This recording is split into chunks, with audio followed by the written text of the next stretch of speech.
Buen día. Mi nombre es Stephanie Goldberg y apoyo al equipo de Turnitin en América Latina con gerencia de eventos y seré su moderadora el día de hoy. Bienvenidos al webinar La enseñanza de la redacción académica en la educación superior. Ahora bien, permítanme presentarles a nuestra panelista invitada, Nancy Crespo. Bienvenida, muchísimas gracias por estar aquí con nosotros el día de hoy. Steffi, muchas gracias. Es un gusto estar con ustedes. Les garantizo que vamos a tener una sesión de trabajo por demás interesante y sobre todo muy útil. Muchísimas gracias, Nancy. Y bueno, para comenzar nuestro webinar, me gustaría presentarles nuestra agenda del día de hoy. Comenzaremos con la introducción de nuestra panelista para ir a las metas de la sesión. Daremos paso al contenido para concluir con una serie de preguntas y respuestas. Nancy Cristina Crespo, voz mediano, es licenciada en Ciencias de la Educación por la Universidad Central del Ecuador, máster en Educación y Neuropedagogía por la Universidad de San Francisco de Quito y actualmente estudia un doctorado en Educación y Tecnología Educativa. Es docente en ejercicio desde hace 20 años y ha sido directora de Educación en Línea de la Universidad de San Francisco de Quito y actualmente se desempeña como directora de Educación en Línea de la Universidad de las Américas. Ahora hablaremos un poco sobre las metas de la sesión. Se compartirán estrategias que implementan en la universidad para enseñar a los estudiantes sobre la importancia de la citación académica. Se conocerá la experiencia, las herramientas y las actividades cotidianas en el aula que han llevado al equipo académico de la UDLA a fomentar de manera progresiva una mejor aplicación de la citación académica. Ahora, antes de compartirle el micrófono a nuestra panelista, nos gustaría conocer un poco sobre ustedes. Vamos a iniciar un breve sondeo y me gustaría si nos pudieran ayudar a contestar estas preguntas. ¿De qué país se enlaza al seminario virtual? Y tenemos las siguientes opciones: México, Perú, Colombia, Ecuador u otro. En unos segundos estará apareciendo en su pantalla nuestra encuesta, si nos pueden ayudar a contestarla. ¿De qué país se enlaza al seminario virtual? México, Perú, Colombia, Ecuador u otro.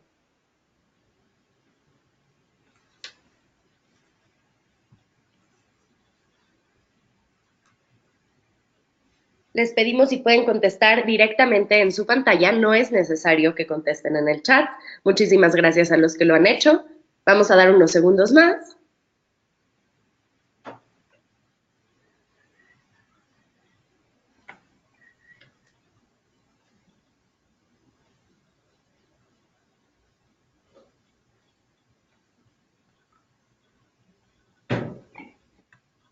Y aquí están nuestros resultados. En su pantalla podrán ver los resultados de nuestra encuesta y tenemos 21% de personas de México, 24% de Perú, 21% de Colombia, 17% de Ecuador y 17% de otro.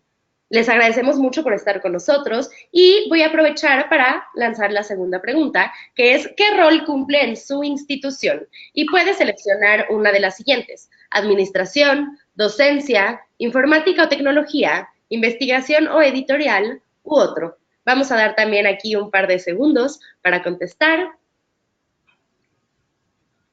Y en lo que responden, me gustaría adelantar, estoy viendo que están preguntando si grabaremos la presentación. Sí la grabaremos, después les daré un poco más de detalles al respecto. Así que los invitamos a contestar en su pantalla.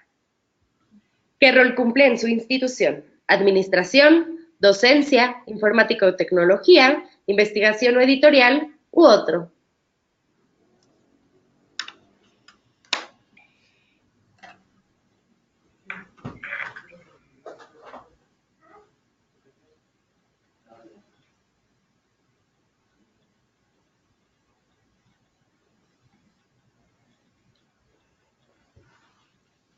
Y aquí están nuestros resultados. Tenemos 73% de docentes, 5% administración, 2% informática y tecnología, 14% investigación o editorial y 5% de otro. Muchísimas gracias. Y por último, solamente nos gustaría saber si la institución a la que pertenece tiene Turnitin.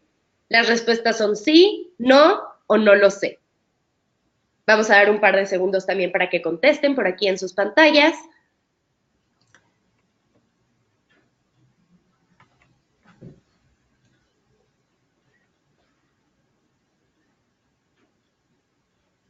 Y aprovecho para agradecerles mucho por participar en estos sondeos. Esta información nos da una mejor idea de quién nos acompaña el día de hoy y les agradecemos por estar aquí con nosotros. Vamos a dar un par de segundos más para responder a la última pregunta, que es: ¿la institución en la que pertenece tiene Turnitin? Sí, no, no lo sé.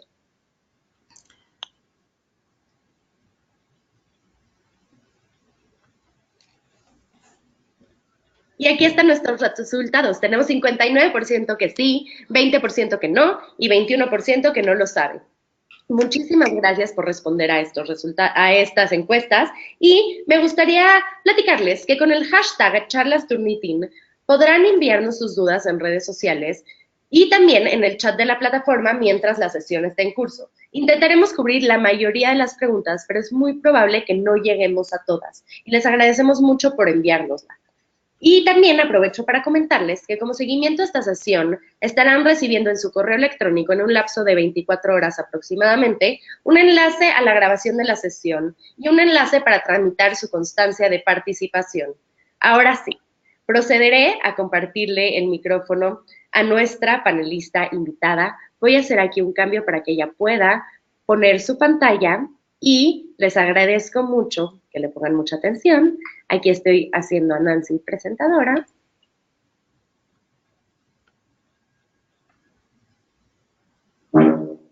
Y estamos esperando para ver su pantalla. Y también les quiero, comentar que Nancy estará utilizando su cámara web, ahí la pueden ver, y también va a activar y desactivar su cámara, así que no se asusten ni se preocupen si a veces la ven, a veces no la ven, a veces ven la presentación o solamente a Nancy. Y pues ahora sí, el micrófono es todo tuyo, Nancy. Muchísimas gracias por compartir con nosotros. Ok, muchísimas gracias a ti, Steffi. Qué gusto poder reunirme con ustedes. Este va a ser un espacio interesante. Ojalá algún rato nos dé más la tecnología como para poder ver miles de cámaras y tener esa interacción, porque el cara a cara es súper importante en un proceso educativo. Voy a tener la oportunidad de compartir con ustedes el día de hoy una experiencia desde varias ópticas, como docente, como usuaria, como directora de un área tecnológica en la universidad y sobre todo como una experiencia que fue muy enriquecedora para la Universidad de las Américas. El uso de tecnología en un proceso educativo no deja de ser novedoso, y no es novedoso únicamente para el estudiante, sino para el administrativo, para el docente, para la institución, porque planificar en base a esa tecnología significa un cambio de chip por ahí. Utilizar la tecnología por utilizarla sin vincularla con procesos de desarrollo intelectual nos hace perder. Por eso es que inclusive en el uso de herramientas que pueden ser sencillas como Turnitin, hay que tener una lógica de por qué lo hacemos, de cómo lo hacemos y sobre todo cómo nos organizamos internamente para que sea efectivo. Nuestra experiencia ha sido utilizar la herramienta de Turnitin bajo una planificación institucional, que vamos a ver en lo posterior cómo ha sido importante generar políticas, cómo ha sido importante capacitar a los docentes, cómo ha sido importante incluir esto dentro de una malla académica para así poder sustentar, no ir en contra del plagio, sino poder formar a los estudiantes y a los docentes en el uso adecuado de citación académica. Ese fue nuestro objetivo primordial, un objetivo que nos tomó un poquito de tiempo realizarlo, pero que está dando buenos resultados. Ustedes, al igual que yo, trabajamos en una institución educativa y yo siempre insisto con mis equipos de trabajo, eso significa que trabajamos en una estructura viva, que todo el mundo a veces entra, sale, se cambian de horarios de institución. Esta movilidad nos obliga a tener un sistema permanente de apoyo para los proyectos. Cuando nosotros generamos un producto para un grupo específico, en un tiempo específico, con alguien específico, corremos el riesgo de que se mueva una de las fichas y el proceso dejó de funcionar. Nuestro objetivo aquí ha sido que esto se sustente con procesos como políticas, por ejemplo, que no importa si sigue o no sigue Nancy, no importa si se cambió o no se cambió de docente, la política sustenta el proyecto y eso nos ha permitido no solamente ejecutar el uso de ciertas herramientas, sino también medir resultados. Cuando tenemos nosotros procesos que duran poquito, 1 mes, 2 meses y después se abandonan, no hay ni siquiera data dura que nos diga si sirvió, no sirvió, fue efectivo o no fue efectivo. Por ello es que el ejemplo que vamos a tratar el día de hoy, el manejo específico de cómo lo hicimos en mi institución, va a ser de muchísima utilidad para que ustedes puedan tomar el ejemplo de lo que nosotros, o la práctica de lo que nosotros hicimos y pues al final nos dio resultados. Voy a empezar y les voy a rogar que me entiendan un poquito. Voy a hablar desde la perspectiva de un docente, de un profesor, sobre la importancia de la citación académica. Cuando nosotros, y esto les digo siempre a los profesores cuando estamos en procesos de capacitación, la mayor parte, por no decir casi todos los temas que se dan en la universidad ya se hallan en el Internet.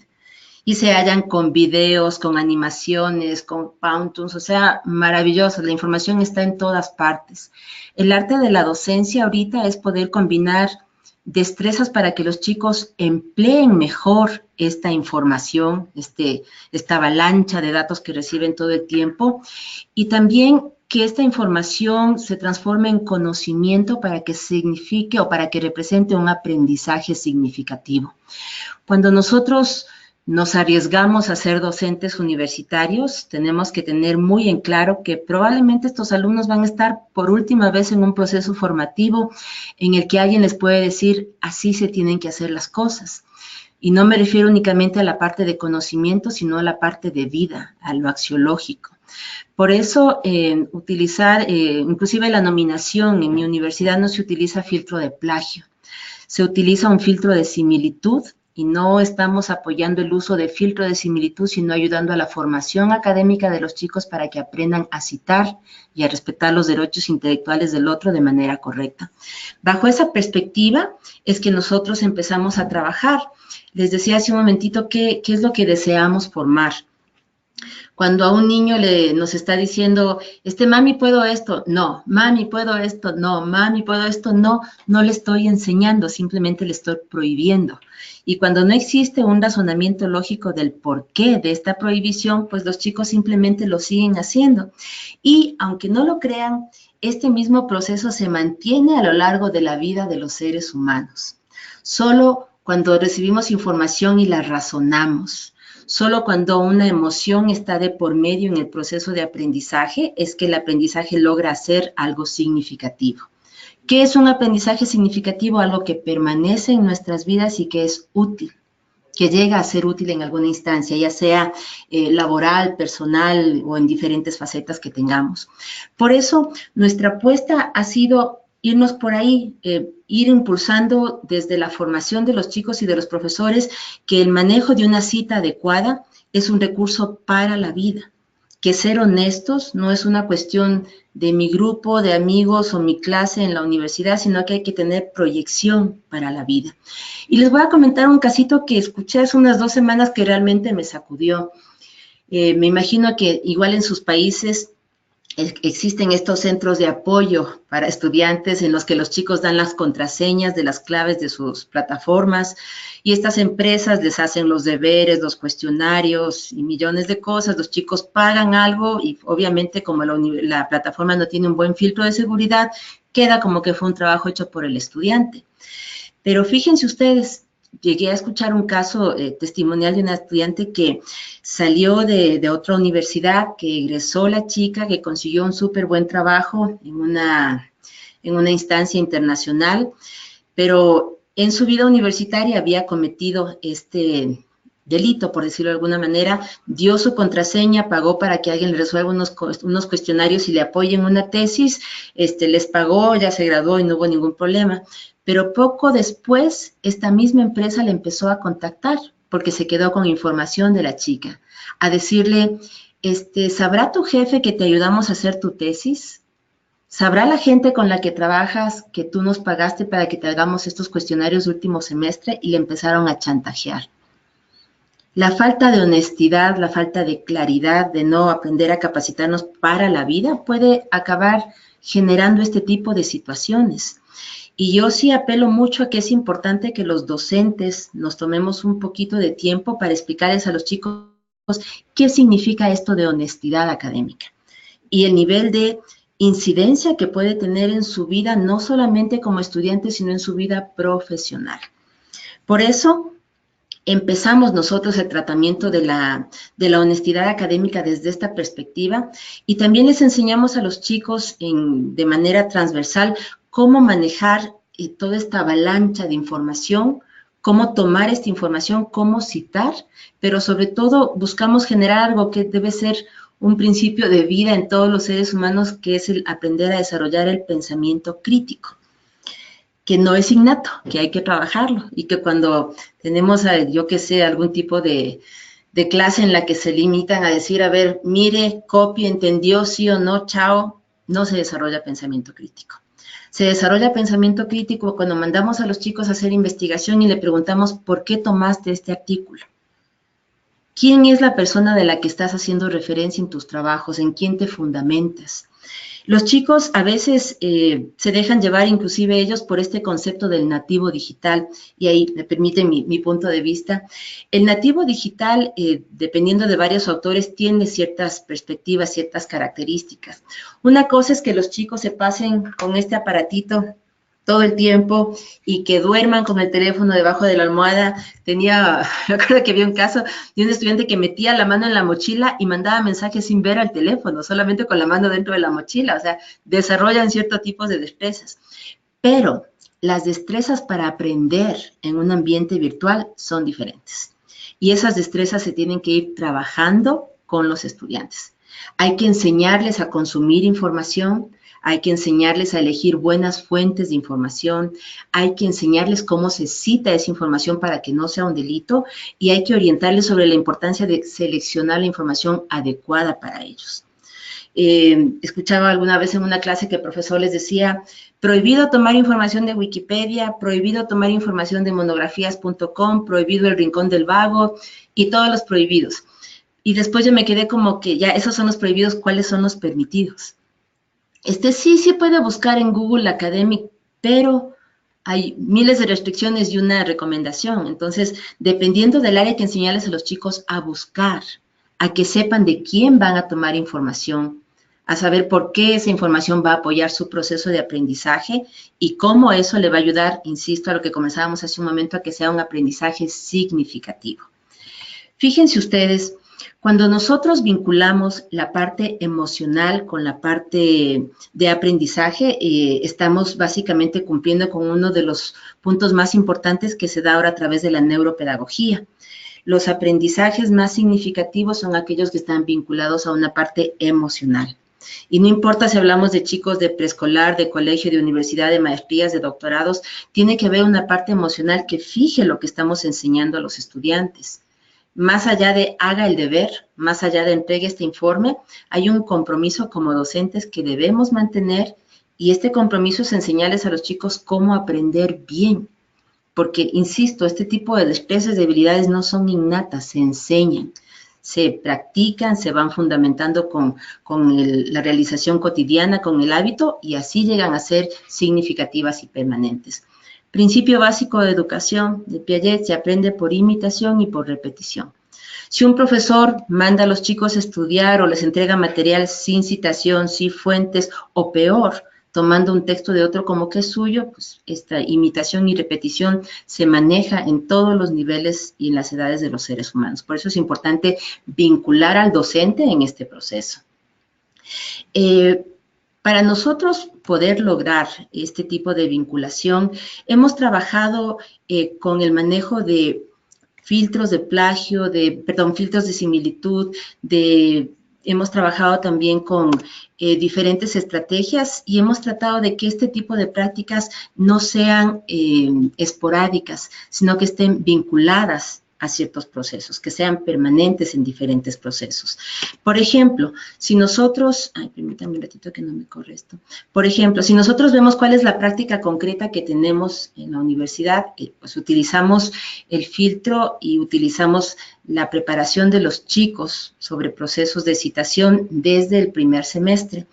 De hecho, la primera asignatura que reciben todos los estudiantes en un ambiente virtual se llama lenguaje digital, y en esta asignatura lo primero que hacemos es enseñarles cómo se escribe académicamente, cómo se cita, qué es el APA, y cómo se aplica en la universidad, cuál es el reglamento interno, porque no podemos, al igual que un niño, no se le puede sancionar si antes no se puso la regla. Entonces, damos primero las reglas, después decimos cómo se van a aplicar y de ahí sí empezamos para que los chicos tengan claro cómo tienen que ejecutar.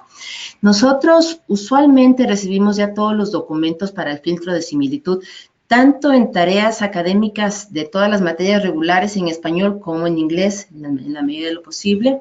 Utilizamos también esto en nuestra revisión de tesis, en un proceso que está normado. No sé si sea lo mismo en otros países de la región, pero en Ecuador, los procesos de titulación demandan mucho formalismo y mucha evidencia del proceso. Entonces, el uso del filtro de similitud, de las videoconferencias, de los reportes, tiene que quedar documentado.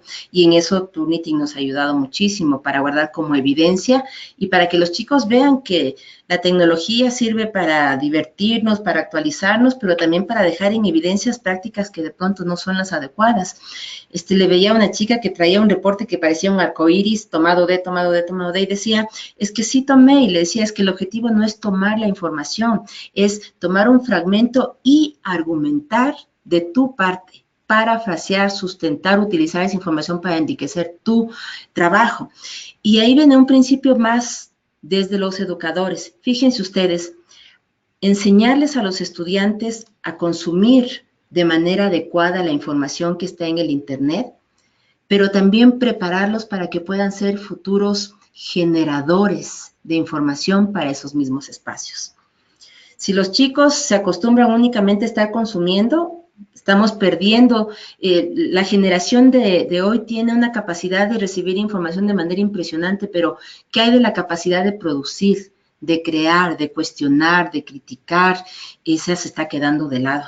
Y desarrollar esas destrezas no es exclusivo de la carrera de Derecho, de Medicina o de Administración, es una necesidad, es una destreza para la vida que tenemos que brindar de manera oportuna a nuestros estudiantes. Retomando nuevamente, fíjense ustedes, les decía entonces que nosotros utilizamos este tipo de herramientas y procesos en todas las carreras, en todas las especialidades. Se trata de dar un énfasis o ponemos a los chicos en procesos de formación sobre procesos de citación desde el primer semestre. Lo utilizamos también en revisiones de tesis y obviamente también lo utilizamos muchísimo para los respaldos de producción de material de docentes o investigación académica. Entonces, la herramienta es muy utilizada en la universidad, pero fíjense ustedes, nosotros utilizamos hace más o menos 5 o 6 años la primera vez Turnitin. Y el uso era, bueno, o sea, no era muy fuerte, no te movía mucho, había unas licencias por ahí que sí se utilizaban, pero cuando nos pusimos a analizar qué pasa, nos dimos cuenta de algo muy interesante. Para que se asuma un proceso de cambio, necesitamos trabajar como unidad, como institución. Y fue ahí que nosotros dejamos de lado el trabajo individual de las licencias y empezamos a trabajar ya con políticas como institución, para poder explotar un poquito más la herramienta, pero sobre todo para poder formar bien a nuestros estudiantes, tomamos ciertos procesos, como por ejemplo, fomentar muchísimo el trabajo desde el aula. Y para que cualquier recurso en la vida sea útil desde el aula, es importantísimo que tengamos un agente de cambio convencido, y ese agente de cambio es el profesor. Todo sistema educativo a lo largo de la historia de la humanidad no ha cambiado por las computadoras, por las bibliotecas, porque hay mejores colegios, no. Los cambios fundamentales en educación se dan por un agente de cambio convencido que es el docente. Si ustedes quieren que mejore el nivel académico en una institución, primero los profesores. Si queremos que los profesores utilicen adecuadamente Turnitin o cualquier herramienta tecnológica, la imposición no sirve. El profesor tiene que entrar, hacer y sobre todo sentir que es algo útil, que está apoyando su proceso y no que está interrumpiendo su proceso. A veces nos dejamos sobrellevar porque es una herramienta bonita y tiene focos y se mueve y me manda por aquí ni sé qué, ni sé cuánto, pero cuando no hay una lógica de aprendizaje, en lugar de volver a esa herramienta algo que nos apoye, estamos generando un distractor. Es una herramienta muy bonita, pero ¿cuál es el objetivo de esa herramienta? Y yo a los profesores aquí en la universidad sí les digo mucho, esta herramienta, ¿qué parte de esto va a cambiar en tus estudiantes? ¿Qué destrezas intelectuales va a trabajar? Yo puedo poner un foro académico en una plataforma y decirles a los chicos, si no entienden algo, me preguntan. ¿Estoy cumpliendo con un fin académico? No. Pero yo puedo hacer un foro académico bien bonito y decirles, ¿qué opinan de esta pregunta? Respondan, citan un autor, interpreten o analicen 2 respuestas de sus compañeros y conversamos de esto en clase. Cambia el uso del recurso didáctico para volverse un apoyo en el aprendizaje y no un distractor. Entonces, para poder utilizar de manera adecuada y poder fomentar el trabajo de la citación académica, ¿con qué empezamos? Empezamos primerito con una buena formación del docente del trabajo en su aula, a enseñarle cómo funciona la herramienta y cuáles van a ser las ventajas. Generamos también políticas. ¿Qué significa? Se permite hasta tal porcentaje de similitud. Si excede este porcentaje, tiene que sentarse a conversar con su profesor para llegar a acuerdos. Es decir, Turnitin o cualquier herramienta no nos dice está bien o está mal, nos provee de información, porque los procesos de aprendizaje tienen que ser con una contraparte, con un docente que nos digan si está bien, te felicito, si está mal, esto hay que mejorar. Entonces, con ese dato es importantísimo que nosotros nos quedemos bien claros que la herramienta nos provee de información, pero quien le da dinámica y utilidad pedagógica real siempre va a ser el docente. Acompañado, como les decía hace un momentito, de políticas, de un buen sistema de formación, de un buen sistema inclusive de reconocimiento. Yo me reía cuando estábamos haciendo esta preparación, vino una compañera y me decía, es que los profes están saturados de trabajo y no alcanzan a venir a capacitar y estar levantando los reportes porque tienen que hacer ni sé qué, ni sé cuánto. Y yo le decía, en la vida todo está vinculado a emociones y el aprendizaje más. Yo cuando vienen mis profesores acá, me busco, te enseño a utilizar el filtro, te va a salir excelente esto, te va a apoyar en esto, y me reía, yo les tengo estas libretitas, marcadores, lo que sea, cualquier cosa para decirles, estoy contenta de que se interesen por innovarse, porque eso es vital. Finalmente, otro punto que nosotros también ponemos de apoyo, que es importantísimo para que el uso de la herramienta y el manejo de una adecuada situación, de una adecuada citación académica sea más significativo para nosotros, es poder brindarles también sistemas de apoyo técnico. Muchísimos de nuestros docentes, me imagino que ocurre lo mismo con ustedes, son personas que ya tienen su PhD, sus 2 maestrías, su muy buena carga de experiencia y que tienen cierto temor a la tecnología, a veces cierto reparo de, pero ¿qué botón aplasto? ¿Dónde está la cámara? ¿Qué hago? Un buen equipo de soporte técnico es vital para un docente, porque el docente en esencia es eso, un profesor. No es especialista en diseño gráfico, ni es especialista en manejar herramientas 2D o lo que sea. No, su especialización es educación. Por eso, facilitemos el proceso del docente, no haciendo su trabajo, pero sí apoyándolo. Porque, no, les insisto, los nativos digitales aprenden a manejar tecnología, pero aprender a utilizar la tecnología con una lógica de por qué dentro de un proceso educativo es totalmente diferente. Y a los docentes hay que facilitarles un poquito eso para que no sientan que es una traba, que es una complicación. Tener un soporte, nosotros, por ejemplo, aquí tenemos capacitación virtual, tenemos capacitación presencial, tenemos capacitación cara a cara con los profesores, a veces les acompañamos hasta sus oficinas, porque les insisto, un profesor que es convencido de la utilidad de algo es un profesor que utiliza de manera frecuente, es nuestra mejor publicidad. Cuando le decimos, aquí está el instructivo y aplasta este botón y el profesor no entiende, se confunde y va donde otra persona a decirle, ¿ya utilizaste esto? Es terrible, es un dolor de cabeza, no sirve. O sea, no es que no funcionó, no me conecté, no sirve. Por eso es importante que tengamos en cuenta que para que funcione tiene que tener pilares en formación, en políticas de apoyo y en la parte de soporte técnico, que es muy, muy importante. Cuando nosotros utilizamos este tipo de herramientas y las empleamos como un proyecto y no como elementos separados, pues obviamente los resultados ya empezaron a cambiar. Y precisamente nosotros empezamos a poner ¿cuál es la palabra correcta? Empezamos a poner un poquito de mayor esfuerzo en el trabajo con los profesores. Les insisto, el profesor es el que va a estar en 4 paredes o en un espacio concreto compartiendo su convencimiento, su fe o su desidia respecto a una herramienta o a un proceso. Entonces, no importa qué tantas cosas hagamos, si no llegamos con él, no vamos a llegar a nuestros estudiantes. Por eso, nosotros procuramos trabajar un poquito fuerte con el docente, darle a él principalmente las herramientas, desde lo académico también en otra área, la que les mencionaba hace un momentito, el lenguaje digital, se encarga de manejar toda la parte curricular, sílabos, capacitación de sus profesores, ejercicios concretos y todo para que los chicos no aprendan solamente una regla gramatical, no aprendan un proceso de estructura, sino concienticen en ejercicio cómo se tiene que hacer una buena cita académica. Nosotros, desde nuestro lado, yo trabajo en la parte de lo que es Dirección de Educación en Línea, yo trabajo con las herramientas, pero me atreví a poder tener esta conversación con ustedes porque desde el otro lado, como docente, también he utilizado muchísimo. Y esto me llevó a cuestionarme muchísimo que, como todos ustedes saben, las herramientas son mecanismos. Quien genera los cambios, les insisto, es el docente, y eso nos busca tener una perspectiva diferente de lo que es el educador ahora. Para ser un buen educador, le escuchaba precisamente a un colega de México que nos decía, un buen educador debe tener ahora 3 características fundamentales.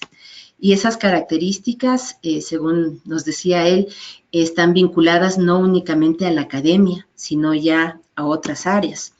Él mencionaba que un buen educador en este tiempo, fíjense ustedes, es un experto en su área académica. Primerito, para ser un profesor con un buen perfil, soy un experto en mi área académica, pero eso no es suficiente. También soy un excelente comunicador. Y para completar, soy innovador y recursivo. Estos son los elementos principales que debe poseer un educador de este nuevo siglo. Esto me llevaba a mí a pensar mucho que esto de ser innovador y recursivo depende mucho del apoyo que la institución dé al docente. Depende mucho de qué tanto formo yo a mi profesor para que sea capaz de enfrentar este reto.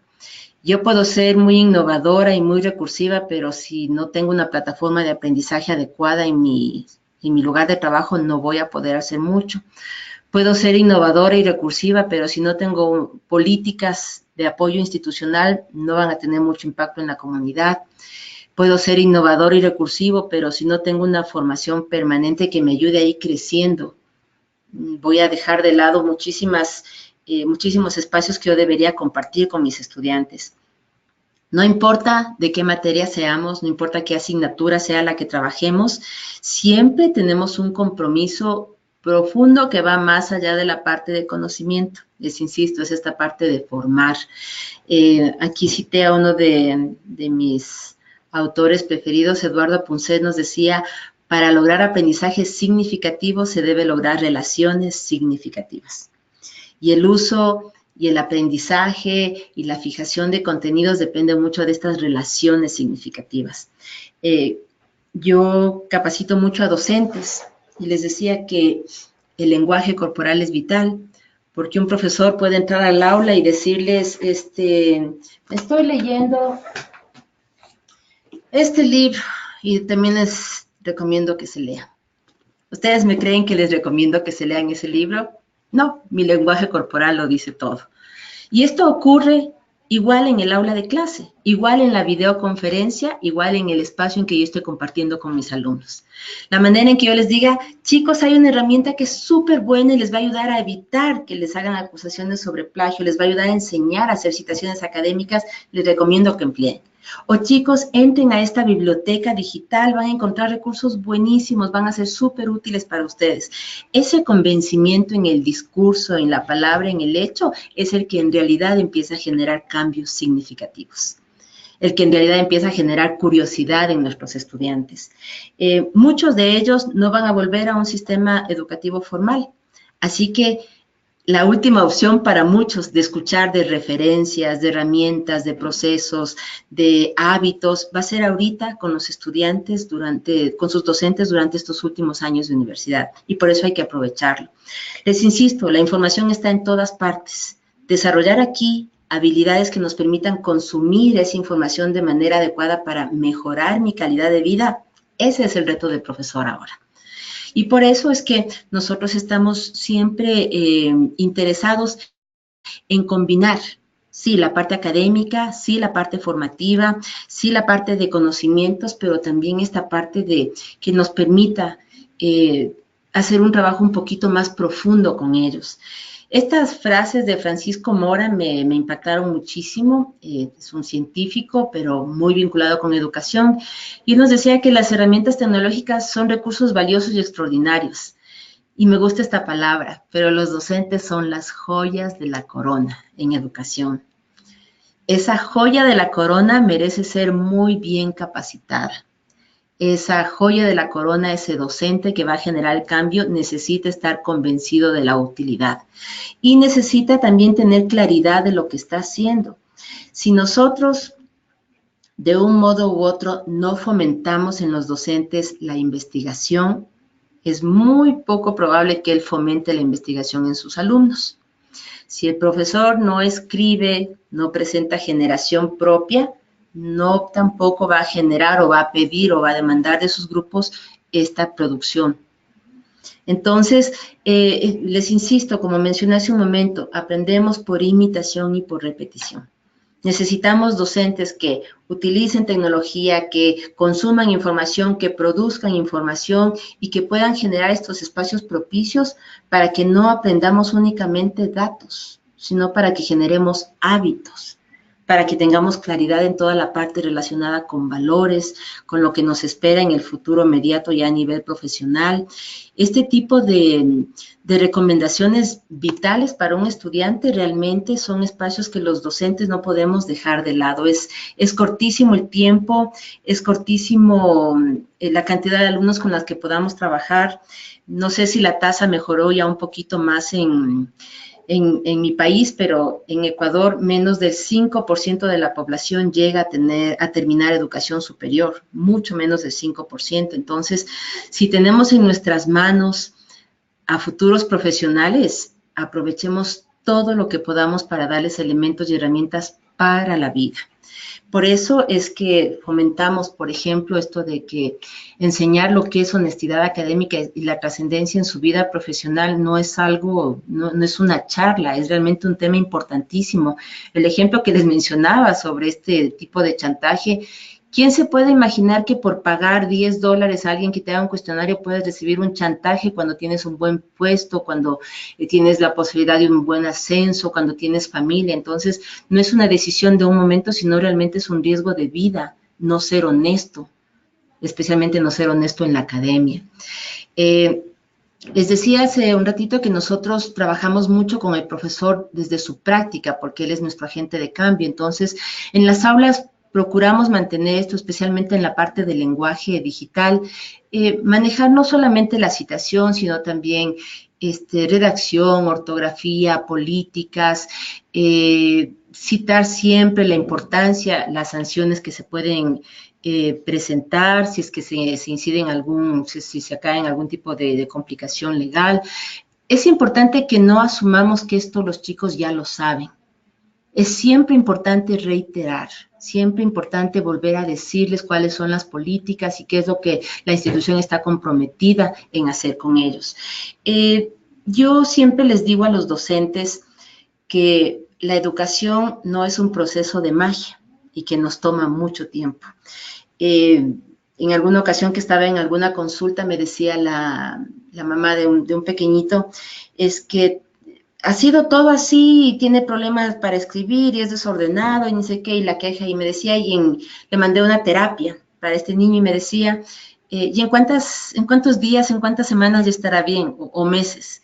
Y le dije, a él ha tomado más o menos 11 años ir generando la situación en la que está. procurar un cambio para esos 11 años nos va a tomar un tiempo. Y como no es un acto de magia, no puedo decir cuánto tiempo. El cambio sobre la honestidad académica, sobre aprender a citar de manera adecuada, también va a ser un proceso que va a tomar un tiempo. No sé cómo se forman los chicos en los colegios en sus países. La mayor parte de bachilleres escasamente sabrá citar de pronto un nombre o un año. Enseñarles a citar, pero sobre todo generar conciencia de la importancia de citar. Después enseñarles para qué te sirve citar cuando quieres generar nueva información, cómo sustentar tu pensamiento con el de otros, es otro proceso. Y estamos hablando ya ahí de habilidades intelectuales. Por eso es que esto no depende únicamente de la clase de lenguaje, depende de todas las asignaturas, de todas, depende de todos los docentes, depende de la manera en que los docentes trabajan en clase con sus estudiantes para que ellos así puedan aprender, como les decía hace un momento, a través del ejemplo. Necesitamos entonces, o para nosotros fue importante poder ir enseñando a los chicos poco a poco, no ir presionando, o sea, desde este trabajo al siguiente, si no está bien citado, 0, no. O sea, el aprendizaje es un proceso que toma su tiempo, les hemos permitido aprender con el error, pero también es importante que los docentes sepan hasta cuándo es un error y hasta cuándo ya se convierte en algo ya un poco más grave, una falta mucho más grave, inclusive un delito. Una cosa es que un chico copie todo un trabajo, lo presente en la universidad y reciba una microsanción, porque después se va a quedar con la idea de que voy a un trabajo y de pronto también puedo copiar todo un proyecto y aquí no pasa nada. Y ahí va a tener consecuencias mucho más nefastas. Por eso procuramos trabajarlo de manera permanente y enseñar todo lo que esto involucra. No solamente la herramienta, no solamente el uso del proceso, de la metodología, sino también la parte legal, la parte axiológica que está vinculada con la honestidad académica. Enseñar a que los chicos pueden cometer de pronto una falta, un errorcito, según ellos, sin querer, queriendo, como suelen decir por ahí, pero que ya puede tener trascendencias muy, muy fuertes en un futuro cercano, ya cuando ellos sean profesionales, es otra cosa.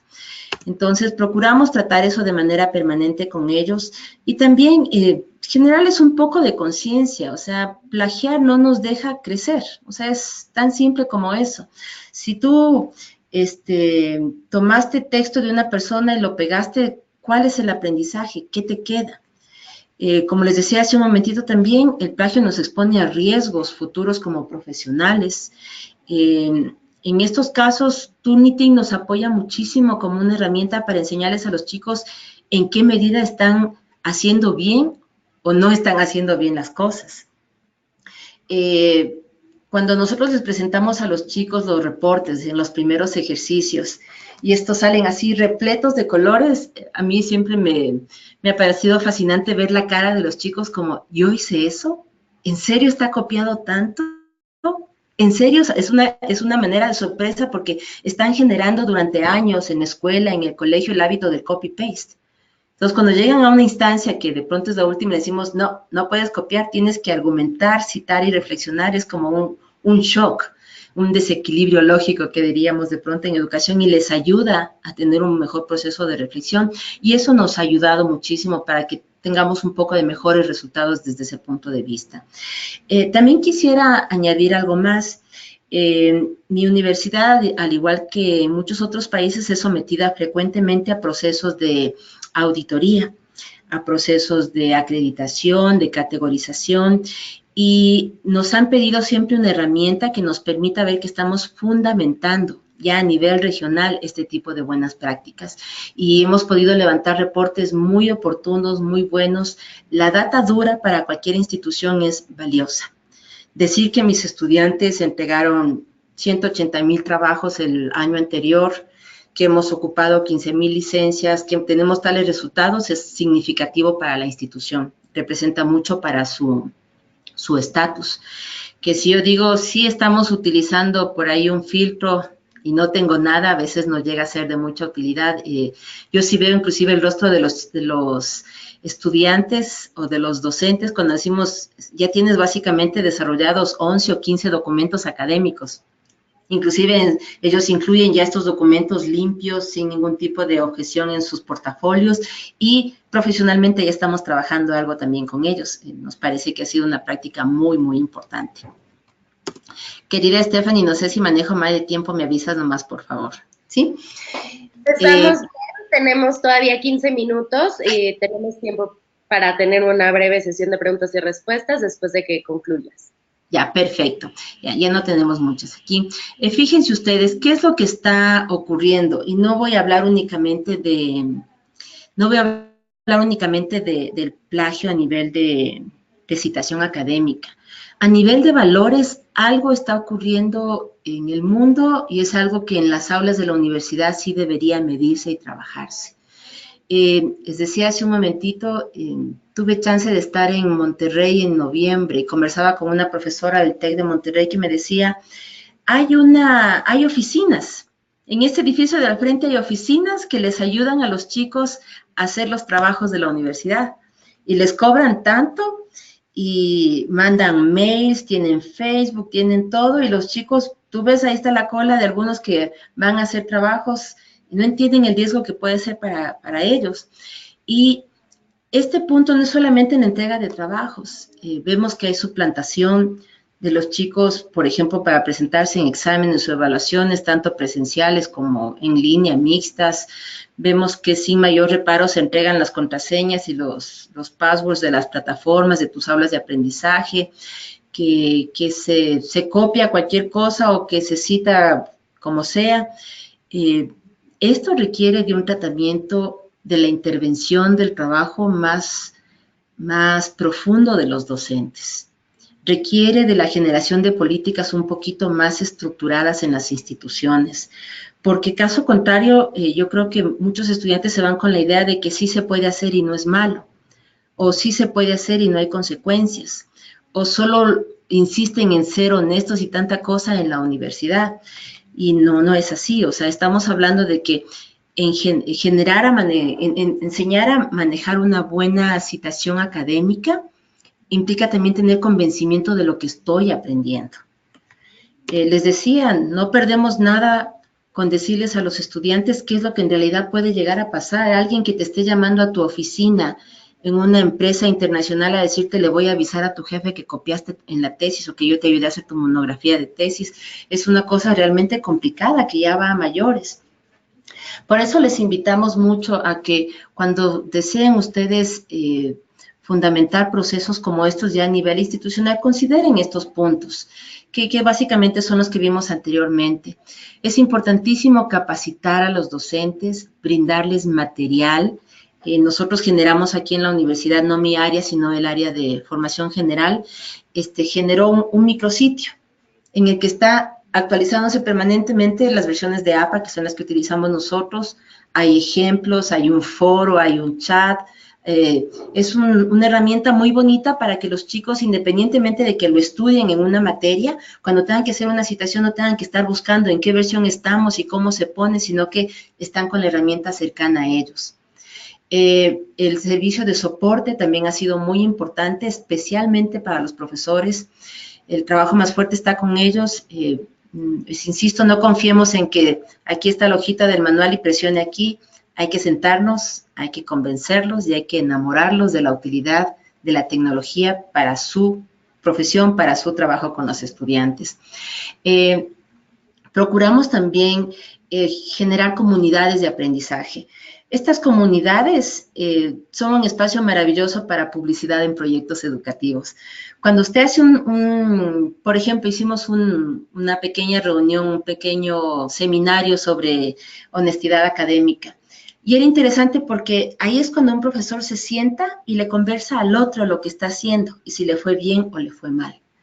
Y escuchábamos los comentarios, el otro se sumaba.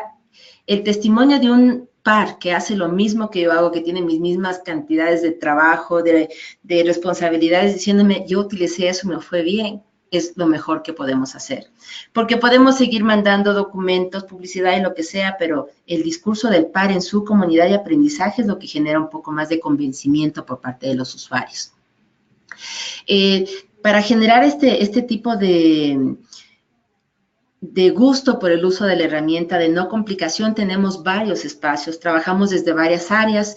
La parte del lenguaje digital apoya a la institución con la formación académica de los estudiantes, hay cursos para profesores generados por la institución, hay recursos en nuestro sitio web, en el área de materiales para docentes,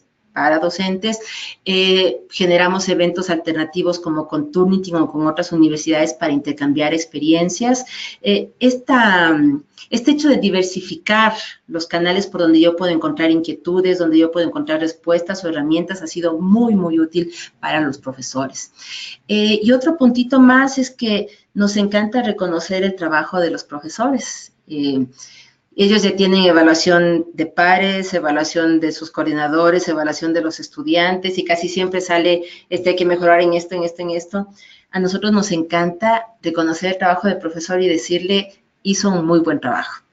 Los profesores que más han utilizado filtro de similitud en la institución son estos con tales resultados y no es mayor cosa. Yo creo mucho en el poder de la palabra, en decirle qué buen trabajo está haciendo, pero igual nos tomamos un tiempito para entregarles este tipo de cositas, o sea, cualquier objeto que represente algo que yo le quiero dar a un docente por una buena práctica. Igual nos tomamos el tiempito de mandarle el mail y decirle, hemos recibido muy buen trabajo suyo, Turnitin nos hizo una entrevista. Y era lindo llamarles a los profesores y, ¿sabes qué? Estamos buscando a alguien que tenga buenas prácticas, no solamente con el uso de herramientas, sino con honestidad académica, con redacción académica. ¿Nos puedes colaborar? Porque sabemos que tú lo haces. El rostro del profesor diciendo, ¿alguien sabe lo que estoy haciendo aquí? Es genial. Y eso es publicidad. Eso es difundir con la comunidad buenas prácticas de enseñanza y de aprendizaje. Y eso es muy, muy vital. No lo voy a decir solamente en mi universidad, sino es vital en todo proceso educativo. Por eso les recomendamos que ustedes tomen en cuenta y antes de empezar la parte de preguntas, podamos simplemente dejar en claro que los cambios en educación, los cambios profundos necesitan de este elemento convencido, de este agente de cambio que es el docente, que un cambio de un proceso es significativo, necesita el apoyo de varias aristas, desde la docencia, desde las políticas, desde la tecnología, desde el soporte para que pueda ser efectivo y sobre todo que necesita un motor que dinamice. Los grandes cambios en educación empiezan siempre en el aula con el cara a cara del profesor con sus estudiantes. Este cambio no va a ser súbito, pero sí puede ser muy profundo cuando hay un profesor convencido que quiere hacerlo.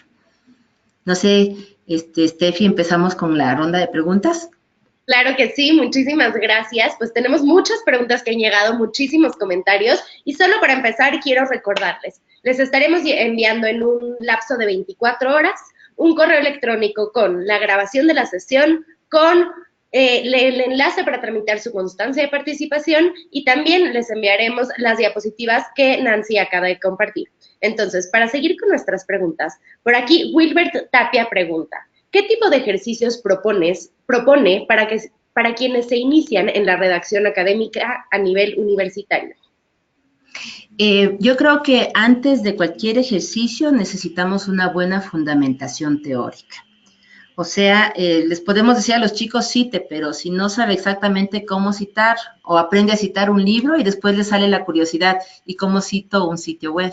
¿Y cómo cito una revista? ¿Y cómo cito un video? Entonces, una buena fundamentación académica es vital. Que sea fundamentación académica no significa que sea aburrida, que sea tediosa o que sea repetitiva. De hecho, podemos buscar diferentes recursos porque los chicos, ventajosamente en la práctica, en todos los años de la universidad y en todas sus materias van a ver la utilidad del recurso. Yo creo que hay muchas prácticas en educación que no se pueden imponer. Había un autor, Daniel Pennac, que decía que el verbo leer no debería tener imperativos. Yo creo que el verbo aprender tampoco debería tener imperativos, sino que debería aprenderse por gusto. Un profesor que enseña las reglas del APA con juegos, con trabajos grupales, con concursos. Les insisto, queridos profes, la parte emocional determina aprendizajes significativos. Los seres humanos por naturaleza amamos la lúdica. amamos el juego. No es que los chiquitos de preescolar y los niños de escuela, no, yo tengo estudiantes de maestrías que les saco al patio y nos ponemos a jugar y a correr porque donde hay emoción hay aprendizaje. Y esto que es algo tan útil como el APA requiere de una fundamentación súper buena. No teman salir, jugar, cantar, hacerles dibujar lo que sea para que eso quede aquí y después con la práctica se transforme en un aprendizaje significativo. Muchísimas gracias, Nancy. Y por aquí Laura pregunta, lo que encuentro con mis alumnos es que plagian sin saber que lo están haciendo. Esto empieza antes de la educación superior, desde los niveles básicos de formación. ¿Cómo contender con tantos años de mala formación? Ventajosamente, Laura, los seres humanos somos maravillosamente maleables. Y especialmente nos volvemos más maleables cuando aprendemos con alguien que es importante para nuestra vida.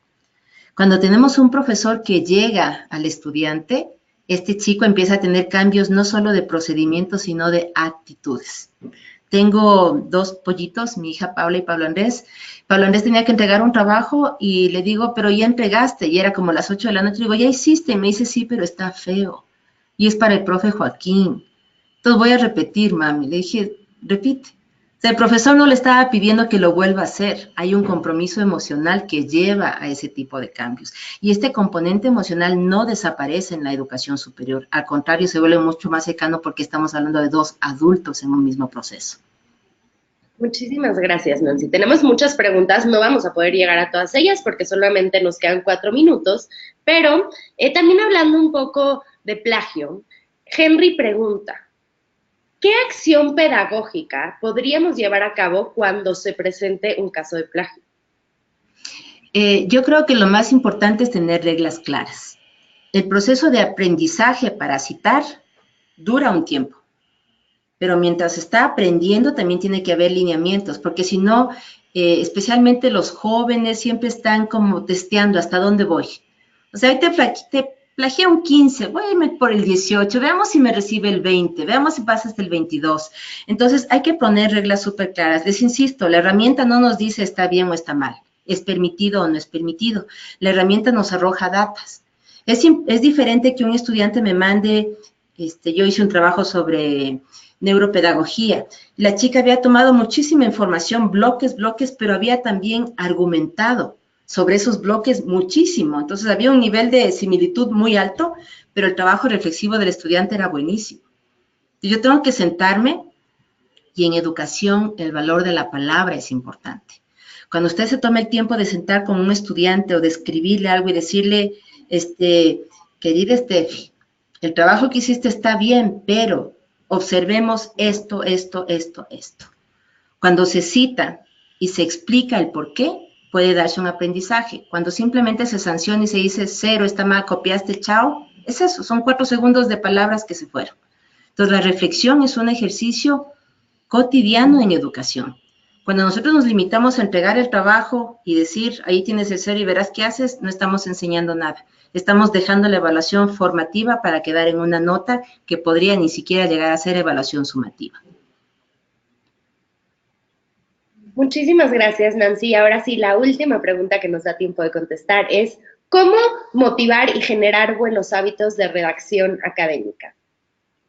Les voy a insistir muchísimo, la lúdica, ¿sí? El juego, el concurso, la necesidad de trabajar con otros, pero sobre todo la evidencia que estoy aprendiendo algo que es útil para mi vida, es valioso para los seres humanos. Cuando yo les decía el ejemplo anterior del libro, mi actitud decía mucho. Yo también les puedo decir, me he leído muchos libros de esta autora y es una maravilla, pero creo que es el mejor libro que me he leído. Por ahí estaba preguntando cuál es el título del libro que estás recomendando, así que de una vez. Sí, independientemente del título, la manera en que yo toco al libro, la manera en que sonrío cuando les cuento del libro, ese es el mensaje real que está llegando a mis estudiantes. Si yo quiero que aprendan a citar adecuadamente, que sepan la importancia, tengo que llegar con esa misma emoción y decirles, como un acto de magia, llegar con el libro o con un manual de APA y decirles, chicos, miren lo que conseguí para ustedes. Esto les va a garantizar evitarse de problemas en su vida. Ese es el primer punto de partida para enseñarles a los chicos cómo citar bien, la actitud del profesor, el discurso del profesor. Te quería interrumpir un momentito, Steffi. Sé que son muchísimas preguntas en la presentación, en la última diapositiva están mis mails, mis teléfonos, mi sitio web. No duermo mucho, así que voy a estar encantada de la vida de poder responder a la mayoría de los que pueda.